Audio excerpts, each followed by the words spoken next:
koi mo ver Isua in nei to in chung qua in damem Mwana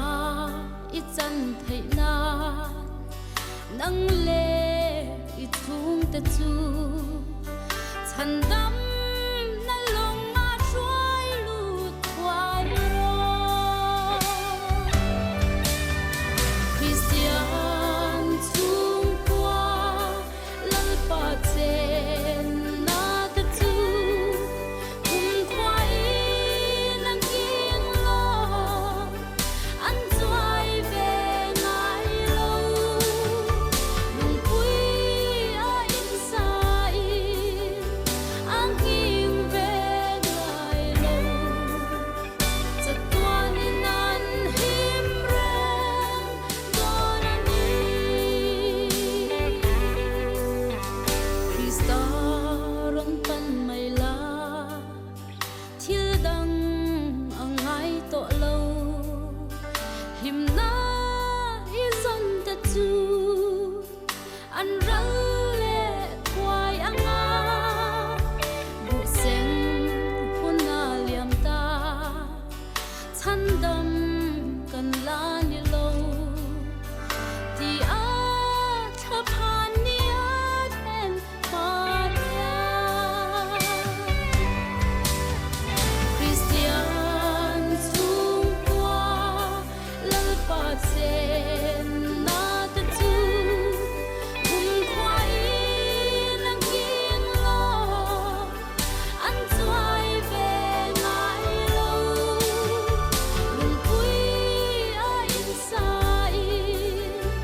ang king ve ngai lo cha tuan in an him ren don ani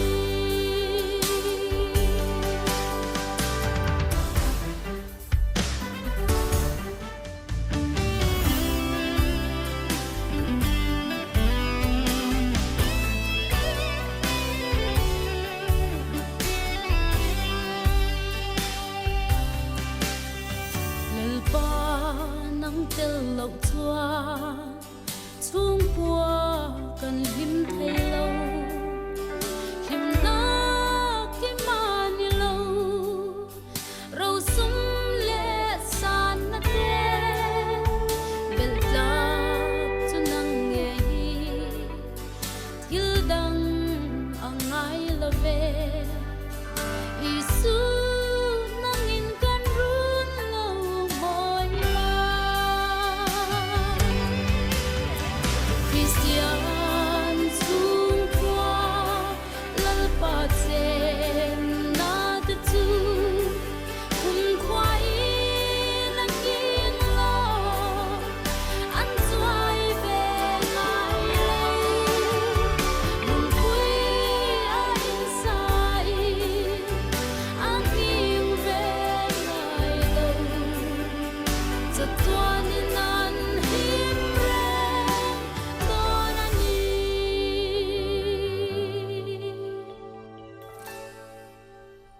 cha tuan in an him